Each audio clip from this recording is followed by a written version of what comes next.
कि यहाँ पर न्यूडिटी बहुत ही आम बात है। जो कपल रह रहा है उनके 3 बच्चे हैं और उनकी अभी तक शादी नहीं हुई। एक और कल्चरल शॉक मुझे सबसे बड़ा जो यहाँ पर देखने को मिला वो है यहाँ का ड्राइविंग। वो कहीं पर भी जेट स्प्रे नहीं मिलता। अगर आपने सोच लिया कि बच्चों को डांटना है तो आप पर पुलिस केस हो सकता है। एक और बड़ी बात बताऊं, यहाँ पर ना सड़कें बोलती हैं। कल्चरल शॉक्स, बहुत सारे कल्चरल शॉक्स। जैसे ही यूरोप में घुसी तो कल्चरल शॉक्स ने मेरे को शॉक दे मारा। जब भी आप यूरोप में आते हैं ना तो आपको ढेर सारे कल्चरल शॉक एक के बाद एक ऐसे लगते हैं जैसे बिजली का करंट लग रहा हो। जैसे ही आप यूरोप में एंटर करते हैं तो आपको कहीं पर भी जेट स्प्रे नहीं मिलता। आपको पेपर रोल से काम चलाना पड़ता है। ये लोग इतने एडवांस हो गए, इतने आगे बढ़ गए, लेकिन जेट स्प्रे तक क्यों नहीं पहुंचे मेरी अभी तक समझ में नहीं आ रहा। बारिश हो रही है, यहाँ पर मौसम का कोई भरोसा नहीं। खासकर अगर लंदन में हैं आप तो यहाँ पर तो ना किसी भी समय आप घर से बाहर निकले आपको अपने साथ छाता और जैकेट लेकर जानी पड़ेगी। सुबह अगर वेदर रिपोर्ट आपकी 13 डिग्री टेम्परेचर दिखा रही है तो दोपहर को वो 18 या 19 हो जाता है और फिर शाम आते आते 2 डिग्री भी होते हुए देने लगती। और सबसे बड़ी बात बताऊं यहाँ पर क्या है, यहाँ पर ना कहीं पर भी ना तो पंखे होते हैं और ना ही एयर कंडीशन। लेकिन हाँ, यहाँ पर गर्मियाँ कम पड़ती हैं मैं मानती हूँ, लेकिन जब गर्मी पड़ती है तो अच्छी वाली गर्मी पड़ती है। तब ऐसा मन करता है कि कोई पंखा खोल दे। खासकर जब आप कहीं से काम करके घर आते हैं ना और थके हुए होते हैं, पैदल चल कर आ रहे होते हैं, तो आपको लगता है कि पंखा होना चाहिए, चाहे 5 मिनट के लिए खुल जाए। एकदम से स्विच बोर्ड के ऊपर हाथ जाता है और ध्यान आता है कि अरे यार, यहाँ तो पंखा ही नहीं है। एसी पंखा बिल्कुल भी नहीं है यहाँ यूरोप में। एक और बात बताऊं, आप जब घर से निकलते हैं, बीच के लिए जाते हैं या कहीं कैनाल पर जाते हैं ना, तो आप सब चीज़ों के लिए तैयार रहिए। अगर आप बच्चों को साथ लेकर जा रहे हैं तब तो खासकर तैयार रहिए, क्योंकि यहाँ पर न्यूडिटी बहुत ही आम बात है। पूरी तरह न्यूड होकर लोग बाग स्विमिंग कर रहे होते हैं और कोई उनको कुछ नहीं होता, मतलब उनको कोई फ़र्क नहीं पड़ता इस बात से। उनके लिए ये बहुत ही नॉर्मल सी बात है, उनका कल्चर ही ऐसा है। लेकिन अगर आप अपनी फैमिली के साथ जा रहे हैं, स्पेशली अगर बच्चों के साथ जा रहे हैं, तो इस बात पर आपको एक बहुत बड़ा शॉक लग सकता है। सबसे बड़ा शॉक तो मुझे तब लगा जब मुझे यहाँ पर पता लगा कि जो कपल रह रहा है उनके 3 बच्चे हैं और उनकी अभी तक शादी नहीं हुई। और ये बहुत ही आम बात है यहाँ पर, मतलब लिव इन में रहते हैं लोग बाग, उनके बच्चे होते हैं और वो लीगल होते हैं उनके बच्चे, लेकिन उनकी शादी नहीं हुई होती। लिव इन में रहने का कल्चर यहाँ पर इतना ज़्यादा है कि अगर आप किसी से पूछिए आर यू मैरिड, तो वो आपको ऐसे देखता है कि आप उसको लग जाता है कि हाँ, आप तो भाई विलेज से ही आए हैं, आप तो यहाँ पर लंदन वाले तो लग नहीं रहे हैं। अगर आप 1-2 साल भी लंदन रह लिए तो आपको इसकी तो आदत पड़ जाएगी। तो शुरू में जब भी आप यूरोप आते हैं तो आपको ये वाला शौक तो लगने वाला है। ये वाला शौक मुझे लंदन में लगा था सबसे पहले, फिर तो यूरोप के हर कंट्री में मुझे इसकी आदत पड़ गई। और ये बात ना, लिव इन में रहने का जो कल्चर है, ये सिर्फ लंदन में नहीं है, यूरोप के हर देश में है। फ्रांस में गई वहाँ पर भी है, इटली में गई वहाँ पर भी है, मतलब हर यूरोपियन कंट्री में यहाँ पर लिव इन में रहने का बहुत बड़ा कल्चर है। तो हमारे लिए अजीब है, उनके लिए बहुत ही नॉर्मल बात है। एक और बात बताऊं, यूरोप की बहुत सारी कंट्रीज में अगर आप हील पहनने के शौकीन हैं, यानी कि आपको हाई हील पसंद है, आप रोड पर चलना चाहते हैं, तो यहाँ पर नहीं पहन सकते, क्योंकि यहाँ पर ना पेबल रोड होते हैं। मैं एक बार पेरिस में हील पहनकर निकल गई, बहुत मन कर रहा था, अच्छी ड्रेस पहनी हुई थी, उसके साथ हाई हील पहनने का मन कराया, मैंने पहन ली। और आप यकीन नहीं करेंगे, जब मैं शाम को वापस आई तो मेरे पैर में मोटे मोटे छाले थे, क्योंकि वहाँ पर ना वो गोल गोल पत्थर लगी हुई रोड होती है, काला पत्थर लगा होता है, छोटा छोटा और बड़ा फिसलना होता है। और अगर आप उस पर हील का जूता चप्पल पहन कर चले गए ना, तो या तो आपको अपनी हील्स को हाथ में उठाकर घूमना पड़ेगा, या तो फिर आपके पैरों में मोटे मोटे छाले हो जाएंगे। तो इस बात का ध्यान रखें। लेकिन हाँ, कुछ कंट्रीज ऐसी हैं, जैसे लंदन जैसी सिटी ऐसी है जहाँ पर आप हील पहनकर घूम सकते हैं। लेकिन यूरोप की बहुत सारी कंट्रीज में आपको हील पहनने से पहले एक बार वहाँ की रोड्स देखनी चाहिए। अगर पेबल्ड रोड है तो बिल्कुल भी आप हाई हील ना पहने। जो वहाँ के लोकल होते हैं और हाई हील पहनकर घूम लेते हैं, पता नहीं वो लोग कैसे घूम लेते हैं, मुझे तो समझ में नहीं आया। मेरे तो पैर में छाले पड़ गए भाई। लेकिन हो सकता है उन लोगों को आदत पड़ गई हो। लेकिन आप अगर ये कोशिश कीजिएगा तो अपने साथ स्लीपर्स जरूर रखिएगा अपने बैग में, या फिर हाथ में उठाकर घूम लीजिएगा, क्योंकि इनकी रोड इतनी ज़्यादा साफ़ सुथरी होती है, कोई फ़र्क नहीं पड़ता अगर आप नंगे पैर भी घूमे तो उसमें भी आपको एक मज़ा ही आने वाला है, क्योंकि गर्मी तो होती ही नहीं है, रोड पर पैर जलने का तो मतलब ही नहीं है। यूरोप की हर कंट्री में तो नहीं, लेकिन हाँ, बहुत सारी कंट्री में आपको पीने का पानी खरीदना पड़ता है। बहुत ही अजीब लगा था मुझे जब मैं इंडिया से आई थी, क्योंकि हमारे यहाँ तो पानी की छबील लगाई जाती है और यहाँ पर पानी की एक 300 ml की बोतल खरीदने के लिए आपको 350 रुपये देने पड़ते हैं। तो मेरी तो सोचकर ही जान निकल गई। यहीं पर ही बात खत्म खत्म नहीं हुई, मुझे लगा मुझे वॉशरूम चाहिए और मैं वॉशरूम गई तो वहाँ पर भी मुझे 3 फ्रैंक देने पड़े।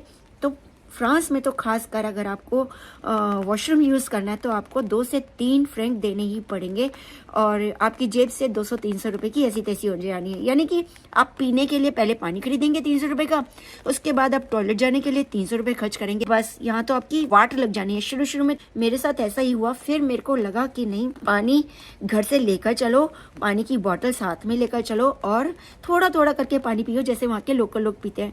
एक घुट पानी पीते हैं, मुँह में रख लेते हैं, थोड़ी देर तक मुंह सूखता नहीं है, ज़्यादा प्यास नहीं लगती और उसको धीरे धीरे निगलते हैं, इसलिए वॉशरूम जाने की भी जरूरत नहीं पड़ती, पानी भी कम लगता है और वहाँ पर इतनी गर्मी होती नहीं है तो ज़्यादा प्यास नहीं लगती। तो पानी पीने से पहले 100 बार सोचे, ये बहुत बड़ी बात लगी मुझे यहाँ पर आने के लिए। लंदन में कई जगहों पर वॉशरूम फ्री हैं, अगर आप म्यूजियम्स वगैरह में जाते हैं या फिर ऑफिसेज में जाते हैं, मैकडोनल्ड्स वगैरह में जाते हैं तो फ्री हैं, या फिर और किसी कैफ़े में जाएं तो वहाँ से कुछ थोड़ा बहुत सामान ले लेते हैं तो आप वहाँ का वॉशरूम यूज़ कर सकते हैं। और पानी के भी जगह जगह टैप्स लगे हुए हैं, जगह जगह तो नहीं कह सकती लेकिन हाँ कुछ जगहों पर टैप्स लगे हुए हैं जहाँ पर से आप पानी पी सकते हैं। तो कुछ कंट्रीज़ में इस चीज़ की सहूलियत है और कुछ कंट्रीज़ में इस चीज़ की सहूलियत नहीं है। हाँ, यहाँ पर आप कुछ भी पहनकर, हाँ कुछ भी पहनकर या कुछ भी ना पहनकर भी रोड पर जा सकते हैं। बहुत सारी कंट्री में तो मैंने ऐसे लोग भी देखे हैं जो बिल्कुल भी कुछ भी पहने बिना भी बाहर निकलने से पहले कुछ ना सोचेंगे ऐसा होता है। और इनर वेयर्स पहनकर तो मैंने बहुत सारी लड़कियों को बाहर निकलकर घूमते हुए देखा है। यहाँ तक कि अगर वो वॉक के लिए जाती हैं शाम को तो एक छोटी सी ब्रालेट या नीचे शॉर्ट्स, क्या एक छोटा सा अंडरवेयर टाइप होता है और वो वॉक करने के लिए या रनिंग करने के लिए निकल जाती हैं। तो और शाम का समय, शाम भी इन कंट्रीज़ में ना शाम भी रात के 10 बजे तक होती है, क्योंकि सूरज ही नहीं छिपता है। रात के 10 बजे तक चांदना रहता है, दिन निकला रहता है। जैसे हमारे यहाँ शाम के 5 बजे तक रहता है ना, ऐसे यहाँ पर शाम के 10 बजे तक रहता है। तो रात को कोई भी डर नहीं है। अकेली लड़कियां मजे से रनिंग करने के लिए निकल जाती हैं, क्योंकि ऑफिस से आती हैं 7-8 बजे, उसके बाद वो कुछ चाय वगैरह लेती हैं और उसके बाद रनिंग करने के लिए निकल जाती हैं। क्योंकि ना यहाँ पर लोग अपनी हेल्थ के लिए बहुत ज़्यादा कॉन्शियस हैं। ये नहीं कि सुबह 6 बजे से रात के 8 बजे तक ऑफिस है तो एक्सक्यूज़ है कि भैया हमें तो टाइम नहीं मिलता, ऐसा कुछ नहीं है। यहाँ पर मैंने देखा 80 साल की आंटीज़ भी ना अपनी हेल्थ के लिए बहुत ज़्यादा कॉन्शियस है। सिर्फ हेल्थ के लिए नहीं, वो फैशन के लिए भी बहुत ज़्यादा कॉन्शियस है। मैचिंग ईयर रिंग्स होंगी, फ्रांस में, पेरिस में खासकर आईलाइनर तक यूज करते हुए देखा है। मतलब बिना आईलाइनर के कोई 13 साल की लड़की घर से बाहर नहीं निकलती है। तो लॉलिटा बोलते हैं वहाँ पर लड़कियों को, इस तरह उनका मतलब फन वे होता है बात करने का। और यहाँ पर तो अगर हम जरा सा भी मेकअप कर लेते हैं इंडिया में तो कहेंगे अरे यार लड़की को तेरी पड़ लग गए, अब तो इसकी शादी कर दे, ब्याह रचा दे इसका, नहीं तो उड़ जाएगी, तेरे हाथों से निकल जाएगी। और यहाँ पर तो फैशन की हद है, चाहे 80 साल की आंटी हो चाहे 8 साल की लड़की, बिना फैशन रह ही नहीं सकती। मैंने ना जब मैं प्लेन से लंदन से पेरिस जा रही थी तो मेरे आगे वाली सीट पर एक छोटी सी बच्ची बैठी हुई थी, 6 साल की 7 साल की होगी मुश्किल से वो, उसके साथ उसके पापा थे और वो लगातार अपने मोबाइल में जो वीडियो देख रही थी ना वो सारे ब्यूटी की थी, कैसे मेकअप करना चाहिए, और लड़की बार बार वही वीडियो देखी जा रही थी। बारिश तेज हो गई है, आपको शायद बारिश की आवाज़ भी आ रही होगी, लेकिन आपसे बात करते हुए ना मुझे बड़ा मज़ा आ रहा है। वो लड़की ना लगातार वीडियोस देखी जा रही थी। तो फैशन का यहाँ पर ना बहुत क्रेज़ है, छोटे छोटे बच्चों में भी। आप उनको देखेंगे वो हेयर स्टाइल ऐसा बनाएंगे कि हम नहीं बना सकते, वो फैशन इतना बढ़िया करते, हर चीज़ ना अपने मुताबिक करते हैं। एक और बड़ा कल्चरल शॉक मैं आपको बताऊं, यहाँ पर ना आप छोटे बच्चों को भी डांट नहीं सकते, मारना तो बहुत दूर की बात है। हमें याद है अगर हम जिद करते थे ना अपनी मम्मी के साथ कहीं बाजार जाते थे और हम कहते थे हमें ये दिला दो, तो 1-2 बार तो मम्मी समझाती थी, उसके बाद एक पड़ता था जोर से तमाचा। तो यहाँ तो ना बच्चों को डांट भी नहीं सकते। अगर आपने सोच लिया कि बच्चों को डांटना है तो आप पर पुलिस केस हो सकता है, बच्चे फौरन रिपोर्ट कर देंगे। तो आपको समझाना पड़ेगा, चाहे आपको 10 मिनट लगे, चाहे 15 मिनट लगे, चाहे आप रोड पर हो, चाहे आप किसी के घर में आए हो, चाहे आप पार्टी में हो। अगर बच्चा आपसे कुछ पूछता है, जिद करता है और आपको लगता है कि उसे ये नहीं बताना चाहिए, उसकी समझ में नहीं आएगा, उसके लिए सही नहीं है, कुछ भी हो जाए, आप उसको डांट नहीं सकते, मारना तो बहुत दूर की बात है। तो ये बहुत बड़ा कल्चरल शॉक है यहाँ पर। यहाँ पर ना घर से निकलने से पहले आप अपने बटुए में पैसे नहीं रखते। यहाँ पर हर जगह कार्ड चल जाते हैं, यानी कि ई मनी चल जाती है। तो आपको ये वरी नहीं करनी पड़ती, अरे यार मेरी जेब में छुट्टे तो है नहीं और मुझे बस में जाना है या मुझे टमाटर लाने हैं, तो मेरी जेब में छुट्टे पैसे नहीं है, इस चीज़ की वरी करने की कोई जरूरत नहीं है। यहाँ पर छोटे से छोटा मूंगफली बेचने वाला भी होगा ना, तो आप उसको कार्ड से पेमेंट कर सकते हैं। यहाँ पर सबसे बड़ा कल्चरल शॉक मुझे पता है क्या लगा, आपकी गलती हो या ना हो, आपको सॉरी कहने की आदत डाल लेनी पड़ेगी। क्योंकि ना यहाँ पर सॉरी कहने की इतनी आदत है, मैंने देखा एयरपोर्ट पे एक छोटे से बच्चे से मैं टकरा गई, पता नहीं उसकी गलती थी या मेरी गलती थी, लेकिन उसकी मम्मी आई भागी भागी और मुझे सॉरी सॉरी सॉरी सॉरी बोलने लगी। मैंने कहा कोई बात नहीं, छोटा बच्चा है, वो टकरा गया तो क्या फ़र्क पड़ता है, मैं हंस रही हूँ। नहीं, वो सॉरी सॉरी कही जा रही है, उस बच्चे को भी बोल रही है सॉरी बोलो, और बच्चा भी ना, उसको बोलना नहीं आता था लेकिन अपनी भाषा में वो सॉरी बोल गया।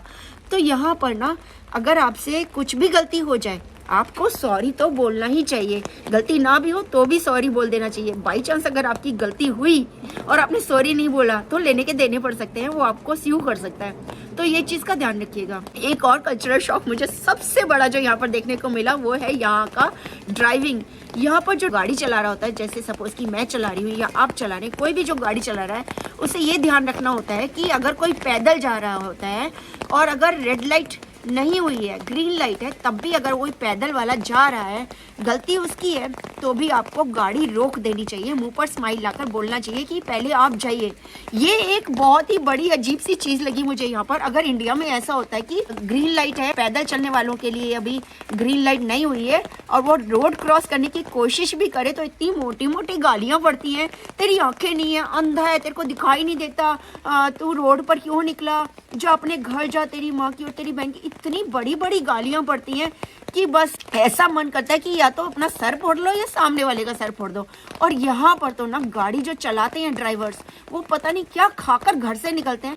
मैं तो ना यहाँ पर गाड़ी चलाने की सोच भी नहीं सकती। मेरे साथ अगर कोई हो, मैं गाड़ी चला रही हूँ और मेरे को कहीं पर जल्दी पहुँचना है और सामने वाला रोड क्रॉस करने के लिए आ गया, उसकी गलती है, ग्रीन लाइट पर वो रोड क्रॉस करने के लिए आ गया, तो मैं तो उसको कह नहीं सकती स्माइल पास करके कि भैया तू जा, मैं बाद में चली जाऊंगी।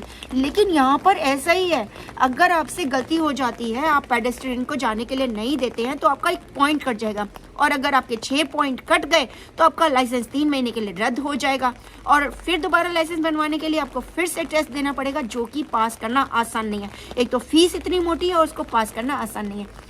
तो आपको अपने पॉइंट्स बचा कर रखने पड़ते हैं यहाँ पर, आपको अपने ड्राइविंग लाइसेंस को बचा कर रखना पड़ता है यहाँ पर। तो ड्राइविंग करना यहाँ पर बहुत ही मुश्किल काम है और ड्राइविंग करना यहाँ पर आसान नहीं है। ये बहुत ही बड़ा कल्चरल शॉक है यहाँ पर। यूरोप में ना जो बच्चे होते हैं 18 साल की उम्र में अपने पेरेंट्स से अलग हो जाते हैं, पेरेंट्स से अलग रहने लगते हैं। एक्चुअली उनके पेरेंट्स ही उनको बोल देते हैं कि भाई अब तुम्हारी उम्र इतनी हो गई है, अब तुम कहीं और देखो, कहीं और जाकर रहो। या तो वो लोग जो पार्ट टाइम काम करते हैं वहाँ पर ही रहने की जगह देख लेते हैं, या फिर अपनी गर्लफ्रेंड बॉयफ्रेंड के साथ रहते हैं, या अपने दोस्तों के साथ रहते हैं। मतलब उनका रहने का ठिकाना बिल्कुल ही अलग होता है, वो अपने पेरेंट्स के साथ नहीं रहते हैं 99% केसेस में। तो ये बहुत ही अजीब सी बात लगी मुझे, बहुत शौक लगा। ये क्या बात है, अरे यार 16, 17, 18 साल का छोटा सा बच्चा है, ये अलग कैसे रहेगा? लेकिन इनके लिए बहुत ही नॉर्मल बात है। और मैंने अपनी एक सहेली से पूछा, यार तो अपने बच्चे को भेज रही है अभी से, वो अकेला कैसा रहेगा? उसके साथ कुछ भी सही गलत हो सकता है, अगर ऐसा हुआ तो तू क्या करेगी? कह रही तू क्या बात कर रही है, अगर हमारे बच्चे 17-18 साल की उम्र में अलग नहीं रहने होते हैं ना, तो हम डॉक्टर पास चले जाते हैं और उससे पूछते हैं कि क्या बात है, हमारे बच्चे में कुछ एबनॉर्मेलिटी तो नहीं है। तो ये सुनकर तो मुझे बहुत ही बड़ा कल्चरल शॉक लगा, ये क्या है, ये कैसी लाइफ है? और उसके बाद जब वो अलग रहते हैं ना, यहाँ पर ही बात खत्म नहीं होती है। वो लोग वीक में 1 बार 2 बार मिलते हैं अपने पेरेंट्स से, मोस्टली सैटरडेज को मिलते हैं, और वो अकेले खाली हाथ नहीं जाते अपने पेरेंट्स से मिलने के लिए, ना पेरेंट्स खाली हाथ आते हैं, कोई गिफ्ट लेकर आते हैं, या तो वाइन की बॉटल या केक पीस, कुछ ऐसी चीज़, या पिज्ज़ा लेकर जाते हैं। और ज़रूरी नहीं है वो आपस में एक दूसरे के घर पर ही मिले, वो पार्क में, किसी रेस्टोरेंट में या कैफ़े में भी मिल सकते हैं। तो अपने पेरेंट्स से मिलने के लिए अपना बच्चा साथ में लेकर जाता है, या पेरेंट्स अपने बच्चे से मिलने के लिए कुछ लेकर जाते हैं, ये भी बहुत ही अजीब सी बात अजीब बात है कि ऐसा होता है। आपको कैसी लग रही है? क्या आपको अजीब नहीं लग रहा? मुझे तो शुरू में बहुत अजीब लगा था, अब तो खैर मुझे आदत पड़ गई है। यूरोप में क्या होता है ना कि यहाँ पर एक मीटर लगा होता है थोड़ी थोड़ी दूर पर रोड्स पर, और उस पर एक फेस बना होता है। मतलब अगर वहाँ पर स्पीड लिमिट अगर आपकी 24 है, 25 है ना, आपने 20 की पार कर ली लिमिट, तो वो आपको वार्निंग देता हुआ फेस बनाता है। और अगर आप लिमिट में चल रहे हैं तो वो स्माइल देता हुआ फेस बनाता है, और अगर आप लिमिट क्रॉस करने वाले होते हैं तो वो आपको एंग्री फेस से देखता है, क्रॉस कर जाते हैं तो वो बहुत ही ज़्यादा क्रूअल वे में देखता है। तो इस तरह के फेसेस जब वो, और ना वो लाइट से बने हुए आते हैं, रोड पर ट्रैफिक लाइट बनी होती है ना, इस तरह के वो सिग्नल वाले फेसेस वाले बने होते हैं, और उसमें लाइट भी चमकती है फेसेस पर। तो बहुत ही फनी से फेसेस लगते हैं वो, और बहुत ही अजीब लगते हैं, और बहुत मजा आता है शुरू शुरू में उनको देखने पर। यूरोप में जब भी आप पैदल रोड को क्रॉस करते हैं ना, तो उसके लिए भी आपको ट्रैफिक लाइट देखनी पड़ती है, और कहीं कहीं तो स्विचेस होते हैं जो आपको पुश करके दबाने होते हैं। आपको रोड क्रॉस करनी है और आपको पेडेस्ट्रियन के लिए ग्रीन लाइट चाहिए, और जब तक वो लाइट ग्रीन नहीं होगी आप रोड क्रॉस नहीं कर सकते। और आप सोच कर देखिए कि पैदल चलने वालों को भी ग्रीन लाइट पर अगर आप क्रॉस नहीं किए तो कई देशों में जुर्माना उतना ही भरना पड़ता है जितना कि ड्राइविंग करने पर पड़ना पड़ता है। यानी कि हमारे देश में तो सिर्फ गाड़ी चलाते हैं उनको ही रोड क्रॉस करने पर जुर्माना देना पड़ता है अगर उन्होंने रेड लाइट पे क्रॉस कर दी। तो यहाँ पर पैदल चलने वालों को भी ट्रैफिक के नियमों का उतना ही पालन करना पड़ता है, जो कि जरूरी भी है, और इसीलिए यहाँ पर एक्सीडेंट नहीं होते। ये भी एक बहुत बड़ा कल्चरल शॉक था जो मुझे यहाँ पर लगा। और आदत तो यही थी कि भागकर रोड क्रॉस कर लो, कोई भी गाड़ी नहीं आ रही है दूर दूर तक, फटाफट रोड क्रॉस कर लो।